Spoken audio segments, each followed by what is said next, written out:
Trump's SNAP promise, the truth behind the food stamp chaos. Breaking tonight, millions of Americans are holding their breath. If you rely on food stamps or know someone who does, this story could decide what's on your dinner table next week.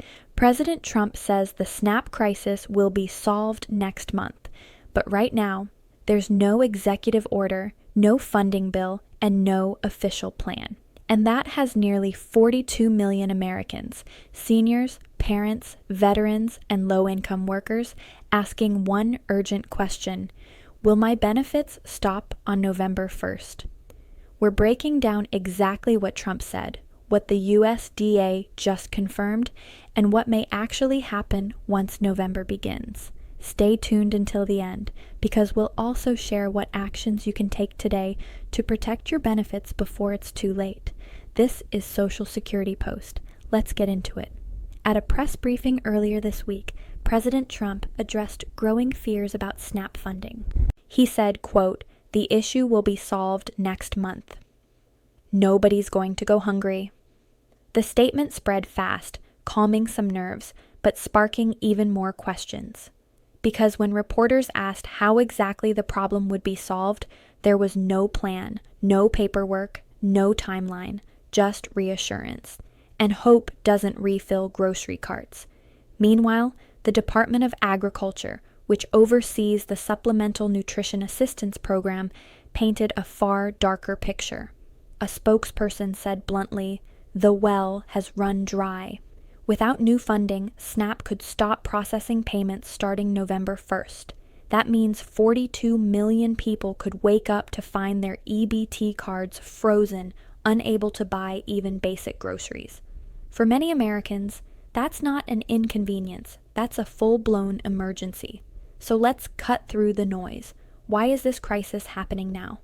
The answer is simple but devastating. Washington ran out of money and time. Since October 1st, the U.S. government has been in a partial shutdown. Lawmakers failed to pass the necessary spending bills, and that shut down funding for multiple departments, including the USDA. SNAP funding comes directly from that USDA budget. Once the shutdown began, the pipeline for new payments stopped cold. Here's the math. SNAP costs roughly $9 billion per month nationwide. The USDA has a contingency fund of around $5 billion. But there's a catch. It's legally restricted. It can only be used for natural disasters and short-term emergencies, not to cover regular food benefits during a political shutdown. In other words, the money is there, but they're not allowed to use it. So the USDA is standing by its warning. If Congress doesn't approve more funds or reopen the government, SNAP payments for November will not be guaranteed. And this time, officials aren't bluffing. The situation is serious and legally complicated. Now, let's talk about the political fight driving this mess, because that's where the story really heats up. Both parties are pointing fingers. Republicans say Democrats are blocking temporary funding bills. Democrats say Republicans are using food aid as leverage to force unrelated policy changes. The central fight? Healthcare, specifically Obamacare subsidies. Trump and House Speaker Mike Johnson argue that Democrats refuse to pass a clean spending bill unless it includes protections for Affordable Care Act subsidies. Democrats counter that Republicans are trying to strip funding for health care while pretending to negotiate over food aid. It's Washington's oldest game, using millions of ordinary Americans as bargaining chips. Senator Josh Hawley of Missouri issued a public warning this week, writing that America's true wealth is its generosity, and Congress should act immediately to protect SNAP before people go hungry. But Representative Rosa DeLauro, a top Democrat on the House Appropriations Committee, accused the administration of intentionally refusing to use the USDA's contingency fund, calling it, quote, a dereliction of duty that could violate congressional intent. USDA officials hit back, saying touching that fund would break federal budget laws. Speaker Johnson agreed, saying that fund is for disasters, not to bypass Congress. The result, a total stalemate, and caught in the middle, 42 million Americans just trying to feed their families. Let's pull this out of DC politics and into real life. The average SNAP household receives about $187 a month in food assistance. That's the money that pays for bread, milk, eggs, and formula. In rural areas, SNAP spending accounts for up to 1/3 of grocery sales. That means if SNAP stops, local grocery stores will lose up to 30% of their customers overnight. Farmers will see less demand. Truck drivers will haul fewer loads. The ripple effect will hit every corner of the economy, and for families, it's not theoretical, it's survival. Parents may have to choose between food and rent.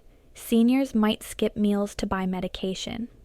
Food banks are already preparing for a surge, but even they admit they can't fill a gap this massive. According to Feeding America, food banks could only cover about 10% of what SNAP normally provides in a single month. That means tens of millions of people would be left without reliable access to food. This isn't just another political standoff, it's a humanitarian time bomb, and the danger doesn't stop at the dinner table. Analysts say SNAP isn't just a safety net, it's a key economic stabilizer. Every $1 in SNAP spending generates about $1.50 in economic activity. Cut that flow and the damage ripples fast. Moody's Analytics estimates that even a 1-month suspension could shave up to 2% off fourth quarter GDP growth. Less spending means less revenue for small businesses, fewer shifts for workers, and more strain on local economies that are already stretched thin by inflation. In other words, if SNAP stops, America's economy takes a direct hit right before the holiday season. So, when President Trump says SNAP will be solved next month, what's his play? There are 3 possible moves, and none are easy. Option 1, reopen the government. That would automatically restore USDA funding and resume all benefits. But it requires Congress to pass a spending package, and both sides are still gridlocked. Option 2, pass a standalone bill for SNAP. That's legally clean and politically simple, but it requires bipartisan cooperation, which has been in short supply lately. Option 3, reclassify the contingency fund. In theory, Trump could direct the USDA to treat the $5 billion reserve as emergency relief, but doing so might break federal budget law, triggering lawsuits or congressional backlash. Each move carries risk. Political, legal, or financial. And right now, Trump hasn't said which card he's going to play. So his promise, it'll be solved next month, is more political reassurance than concrete policy.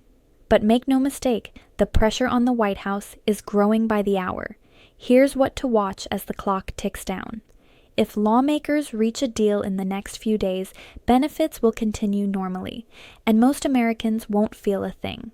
If they fail, millions could see a delay or pause in November benefits for the first time in SNAP's history. Retailers are already bracing for chaos. Several grocery chains have quietly confirmed they're preparing for potential EBT outages, and food banks are racing to restock in case of a surge in demand. The USDA says they'll announce final payment guidance just before November 1st. Until then, uncertainty reigns. Economists warn that if the shutdown continues into late November, the fallout will spread. Higher food prices, weaker small-town economies, and a potential spike in hunger rates nationwide. This isn't just about politics anymore. It's about whether the richest country in the world can still guarantee its citizens a basic human right: food. So here's the bottom line. The next few days will decide whether 42 million Americans get to eat normally in November, or whether Washington's dysfunction takes food off their tables. And you deserve to know the truth before that happens. If you depend on SNAP, don't panic, but plan ahead. Check your EBT balance early, stock up on essentials if possible, and follow USDA announcements closely. And most importantly, make your voice heard.